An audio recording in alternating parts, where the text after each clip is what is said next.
ધબકારો. શું કહેવાનું આ ફિલ્મ વિશે? બહુ જ સુંદર, અદ્ભુત મેસેજ છે આ ફિલ્મનો.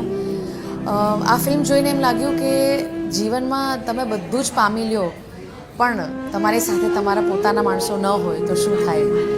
એ જે રિયલાઇઝેશન છે એ આ ફિલ્મનું હાર્ટ છે. Deven Bhojani incredible performance of his life time. આવા અલગ અલગ શેડ્સમાં આપણે દેવેનભાઈને ક્યારે નથી જોયા. બહુ જ સુંદર પરફોર્મન્સ છે એમની. આર્જવ ત્રિવેદી, વાહ શું કામ કર્યું છે આર્જવ, મજા પડી ગઈ. અભિષેક શાહનું દિગ્દર્શન, મેહુલ સુરતીનું બેકગ્રાઉન્ડ અને મ્યુઝિક, બધા ગીતો એકથી એક છે. અને ગીતોથી ફિલ્મનો જે ઇમોશનલ એક્સપિરિયન્સ અને ગ્રાફ એટલો બધો ઊંચો થઈ જાય છે કે એઝ અ વ્યુઅર તમે એકદમ જ એ દુનિયામાં મગ્ન થઈ જાઓ છો. અને આ ફિલ્મનું જે થર્ડ એક્ટ છે, the climax, oh my God, મજા પડી ગઈ.